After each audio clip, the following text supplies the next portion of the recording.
and in the territory on West, there's just one way to handle the killers and the spoilers, and that's with a U.S. Marshal and the smell of Gunsmoke.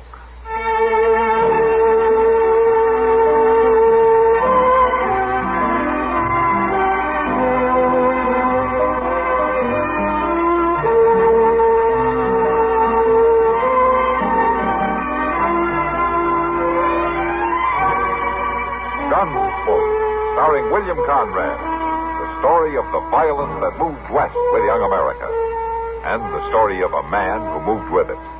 I'm that man, Matt Dillon, United States Marshal. The first man they look for and the last they want to meet. It's a chancy job, and it makes a man watchful and a little lonely.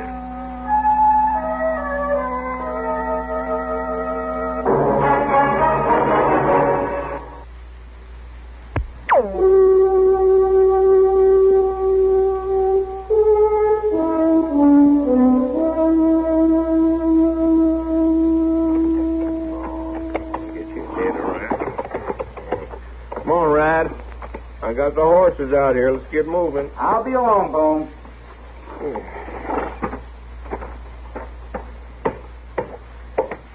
You know, even that rot gut they call whiskey is gonna fit you. What you doing? I'm changing my shirt. Changing your shirt? Whew. You ever think of doing that, Bones? Not for going into Dodge City, I can tell you. Be a waste of time. The gals might think different. Hey, not them gals, Rat. All they're interested in is your money. They don't care if you smell purty or not. You sure don't have to worry about that, Bones. Besides, if they want a slicked up dude, they can make eyes at that Easterner blew in a few days ago. What's his name? Scott. Yeah, Scott. I'm kind of interested in your little gal down at the Long Branch, ain't he? He better not be. Well, I seen him with her last night when I was in town. He'd be a tough man to beat, right? I bet he changes his shirt every other day or so. I'll change it for him if he ain't careful. And I hear Dad is rich. Now, there's a tough hand to beat. Money, good looks. Well, he's going to lose them both if he don't stay away from Miss Laurie. Miss Laurie? Yeah. Hey, we getting polite now. Shut up, Bone. Now, you sure you got yourself fixed up purty enough for her? Bone, you start riding. Don't you worry none. Because you had any trouble with that dude, you just come to old Bone. I won't need no help. Thought you was in a hurry. Well, I am. I'm dry. Then stop talking and let's get going.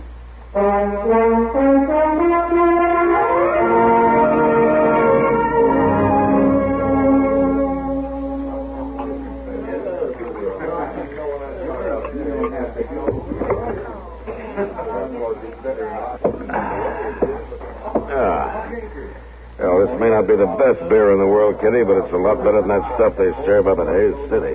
Thanks a lot. Yeah, Kitty, this saloon, bad as it is, looks mighty good after some of the places I've been in on this trip. Now, look here, Matt. You get as good a run for your money here as any place in Kansas. Well, I was just saying, Kitty, that I'm glad to be back. You better be. Excuse me, Miss Kitty. Oh, hello, Andy. You know Marshal Dillon? Marshal? This is Andy Scott, Matt. Glad to know you, Andy. Andy's on a visit from back east. Oh, business trip? No, it's a graduation present from my father, Marshal. This trip out here, I mean. Ah. When I get back home this fall, I'll be going to work. That sounds like you better enjoy yourself while you can. Yes, I guess that's right. Miss Kitty, Yeah? I was looking for Laurie. She ought to be here any time. Well, I'll, Andy, if you have a minute, why don't you sit down? I'd like to talk to you about something. All right. You want a beer? No, thank you. Kitty, I'll be over at the bar. We can take you one. It's not private. Oh, I know that, but Mr. Hightower just came in. He has some papers for me. So, I'll see you later. What did you want to talk about? Laurie, Oh? What about her? she's very young, you know, Andy. Just 18. Yes, I know. And I wouldn't want to see her hurt. Neither would I. her parents were alive, she wouldn't be working here at all. Miss Kitty, Laurie and I have become good friends, very good friends. And she's told me a lot about herself. I'm sure she has. She was stranded. She needed money and a place to stay and people to be around. I don't think it's been hurting her, working here, I mean. I don't either. Then what you're saying is that you don't want to see her hurt by me. That's right. Neither do I. You're seeing an awful lot of each other. She's pretty fond of you. I hope she is. But with you, this whole thing's just part of your trip west, your big adventure on the plains. It's after you leave that I'm worried about. When the time comes for me to leave, I hope Laurie will leave with me. Come back to Philadelphia to stay. You talking about marriage? Yes, I am. I see. Now, if you'll excuse me. I'll see you later, Miss Kitty. Sure. Well, I sure solved a lot that time, didn't I?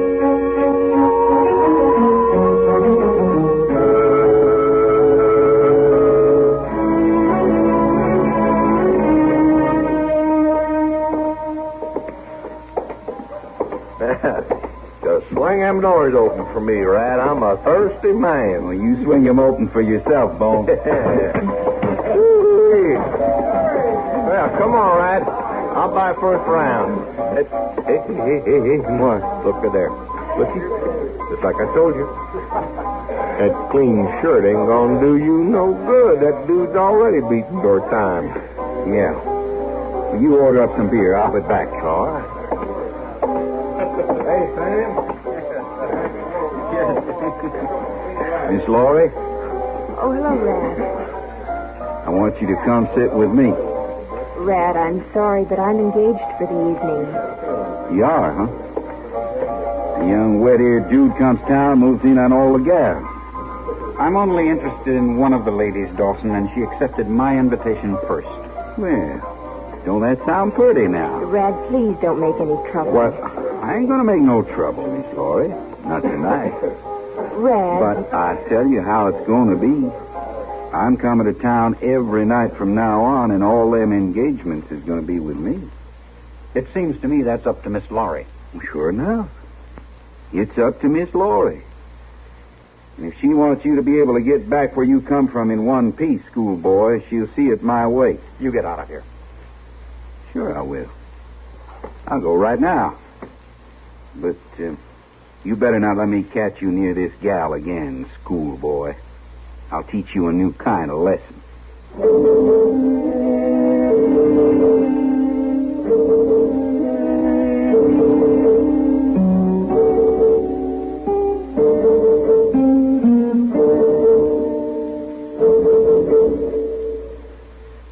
Sociable, up-to-date, debonair. What's this, a new word game? No, I'm just mentioning the qualities that people admire in other people. Oh, I see. If you're sociable, up to date, and what was another word? Debonair? Yes, debonair. But listen to it this way.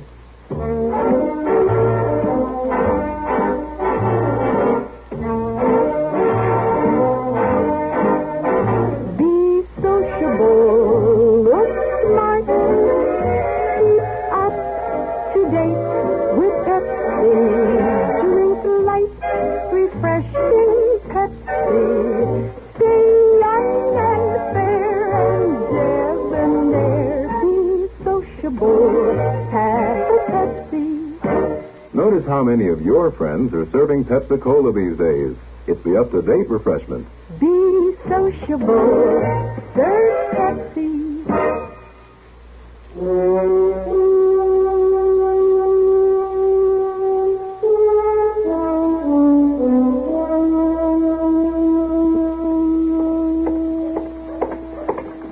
Gracious, I hope that offer don't look like it usually does. Mr. Dillon? Mr. Dillon, What's on your mind, Chester? we got to get cleaned up. What's happened? Clean up for what? Why, she's coming to see you. That's what... Excuse me, Mr. Dillon. I got to get things picked up. Chester, will you leave those papers on my desk alone? Well, all right, but It looks awful tacky. Now, just stand still and tell me what this is all about. Who's coming to see me? Why, that pretty little Laurie Benson, Mr. Dillon. I just seen her having dinner over at Delmonico's, and that's what she said. She said she was coming right down here. That's what, oh, my goodness, there she is. Just take it easy, Chester. I think we can handle it. Well, I surely do hope so. How'd you do, Miss Laurie? Come right in. Hello, Chester. Marshal Dillon. Hello, Laurie. Marshal, I don't know if I should have come here or not, but, well, I need help. Oh? Well, why don't you sit down? Let me dust off this chair for you. Well, thank you, Chester. Now, Laurie. We surely would be glad to help you, Miss Laurie.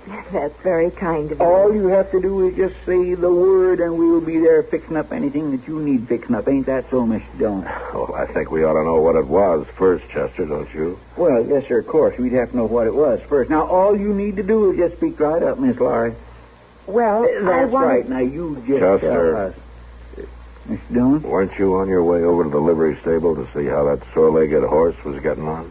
Well, yes, sir, I was. All right. All right. Excuse me, Miss Laurie. Certainly, Chester. Now, Laurie, what's on your mind?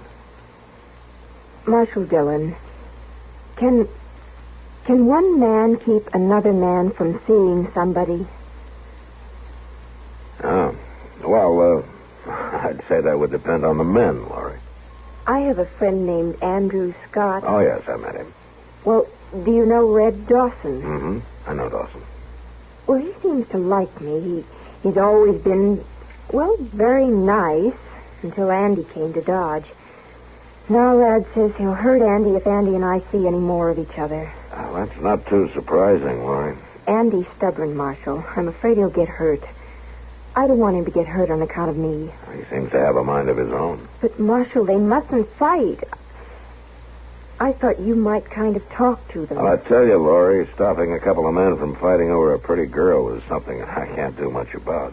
You're laughing at me. No, Laurie, I'm not laughing at you. I'm very serious. It's just that, well, this kind of thing isn't exactly in my department. Then you won't help me? You won't talk to them? I'll do anything I can, Laurie, to help you, but there's just one thing. What's that? I can't promise that either one of them's going to pay any attention to what I say.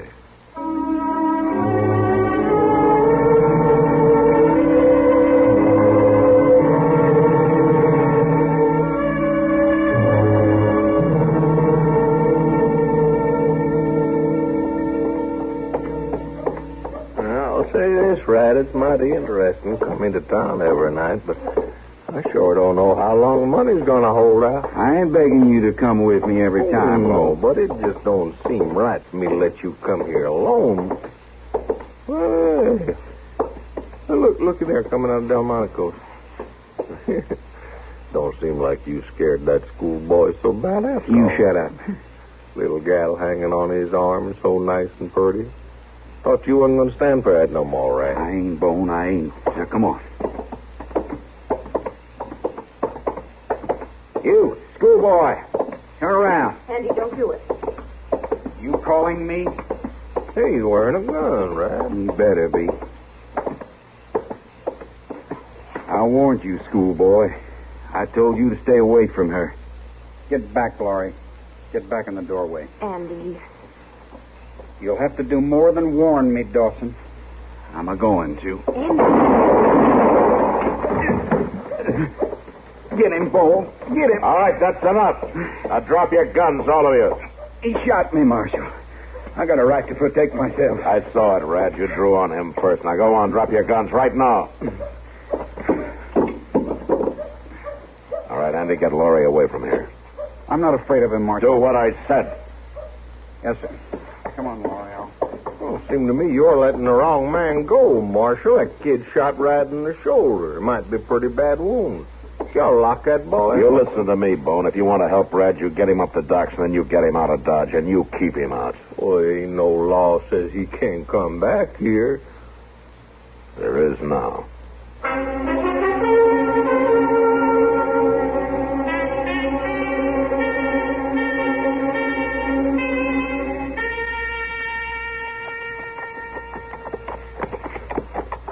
you making it, Rad?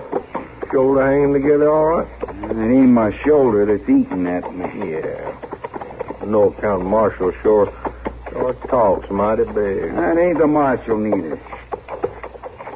I gotta get me that Andy Scott. I gotta get him good, Bo. You ain't got no chance to do nothing. That Marshal see you in Dodge again.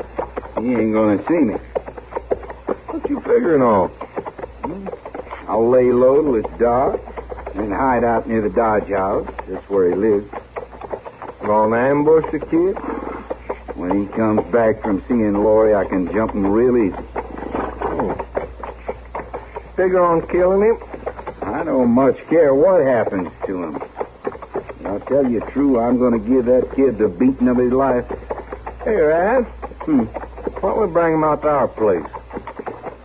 Why bother carrying him way out there? Well, no, that kid, he's got a rich daddy, ain't he? Yeah, I guess so. Well, make us a pile of money, and you could teach that kid a lesson at the same time. How? Well, his daddy paid good money to have us turn him loose. How would he know? We get the kid to write him a letter, telling him to. Well, I don't know. Main thing I want is for him to leave Laurie alone. Well, you do whatever you want after we get the money. You know, you might just be right at that, Bone. After all, a little money never hurt nobody.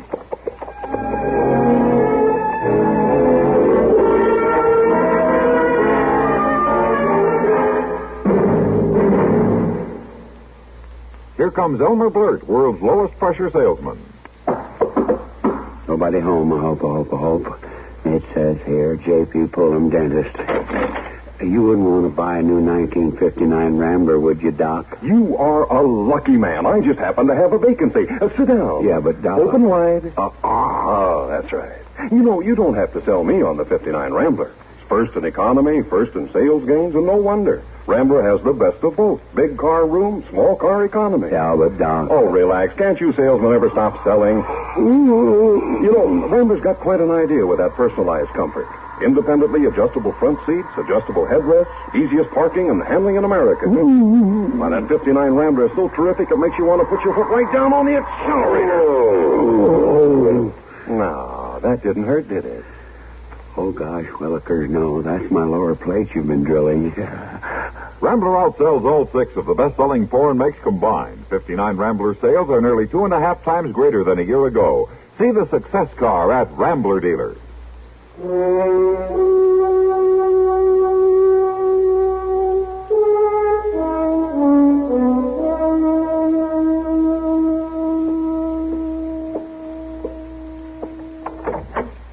I'm going downstairs, Laurie. I'll look in on you again a little later.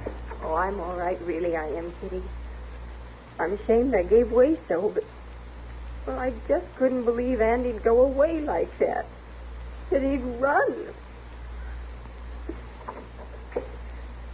I'm sorry. Honey, this wasn't his world. You mustn't blame him too much. I know, Kitty, I know. I shouldn't have expected anything, but... Well, I did think he'd at least say goodbye. That wouldn't have hurt him, I'll say that. But you might as well learn this lesson while you're still young enough to get over it. Learn what lesson? That the less you expect from a man, any man, better off you are. I'll see your hair, Laurie. Sure.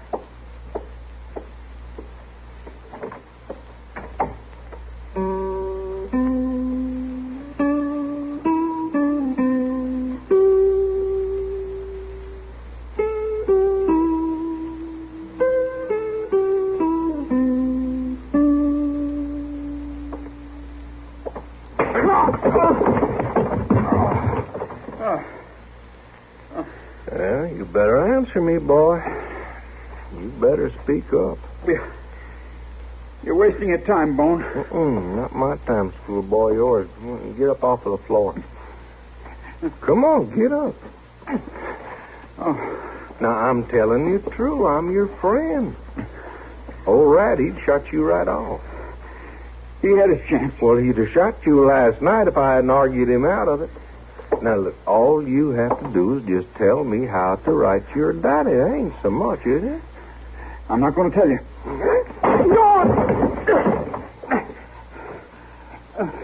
You don't tell me. Oh, it might take a little time, but you'll tell me.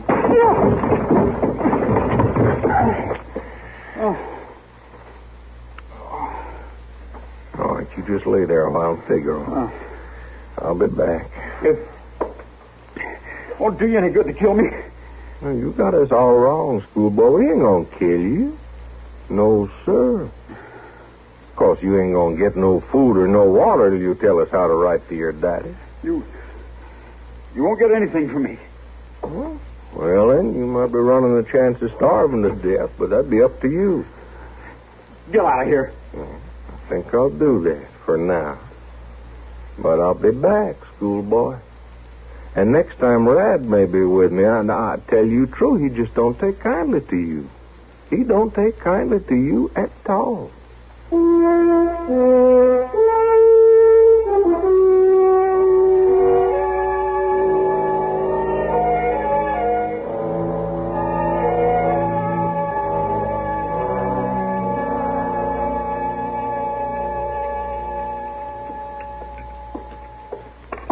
Can I sit down with you, Mr. Dillon? Sure, Chester. I was beginning to worry about you. It's not like you to be late for a meal. I sure do hope there's some of that pie left. I declare I could have wrung his neck. Oh, wrung whose neck? Old Dobie or the Dodge House. I just couldn't get away from him, and I knowed it was dinner time. What was Dobie ragging you about this time? Well, he's awful upset over that young fella, Andy Scott. Scott? Is he back in town? Well, that's just the trouble. He ain't. He left without paying his bill. He left his stuff strewn all over his room. Well, Mr. Dobie's fit to be tied. He's acting like an old maid about it, if you ask me. Wait a minute, Chester. Dobie didn't see Scott leave? Well, he ain't saw him since that day you stopped the shooting out in the street. And Scott hasn't been back to his room? Well, if he has, Dobie ain't saw him. It don't seem nobody has. I'm afraid somebody has, Chester. And we better find out.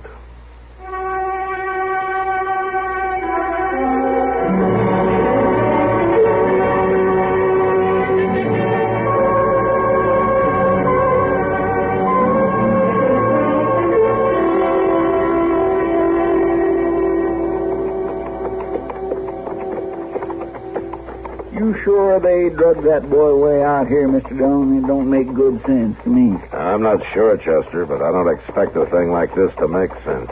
I guess you're right. Yonder's the house. Yeah. Let's leave the horses here.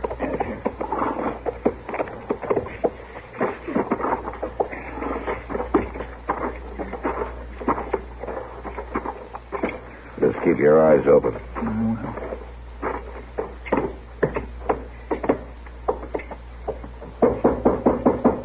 Dawson, Bone, open up. Come on, it's Marshal Dillon, open up. What do you want here, Marshal? I got a few questions to ask you. We ain't got no time to answer. Look, you ain't got no... Wait a minute, Rad. Don't want the marshal to think we got something to hide. Right, Bo. What do you want to know, Marshal? Where's Andy Scott?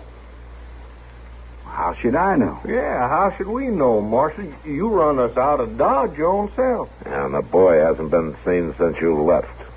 And that's a fact. Well, he probably skedaddled back home to his daddy. Look in the other room, Chester. Yes. Now, listen here. Just stand easy, Rad.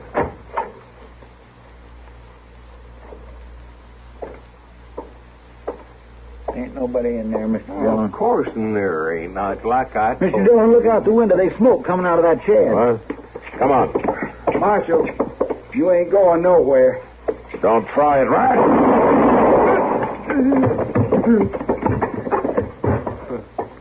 You killed him. You want to argue anymore, Bone? Not like that, I don't. All right, then drop your gun on the floor and come outside and be mighty careful how you move. Sir.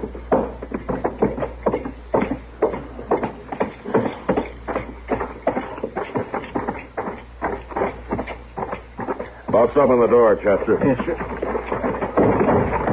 Come on. Why, it's Scott, Mr. Dillon. Yeah. Hey, you all right, Andy? Here, Here, untie his arms and legs, Chester. I'll get this rag out of his mouth.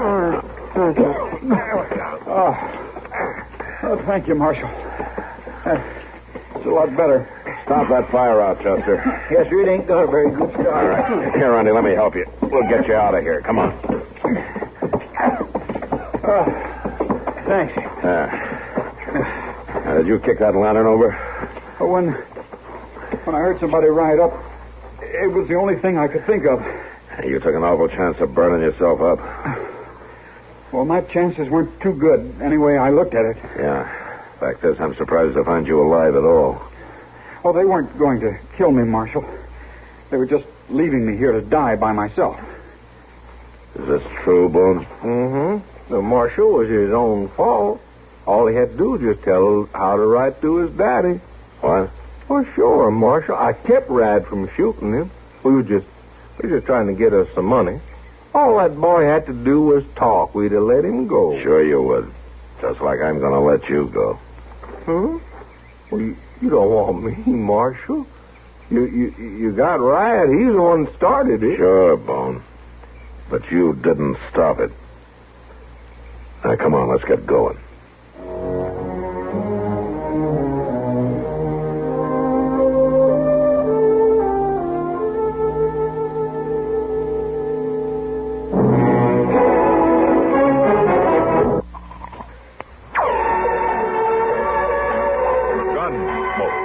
Produced and directed by Norman Macdonnell, stars William Conrad as Matt Dillon, U.S. Marshal.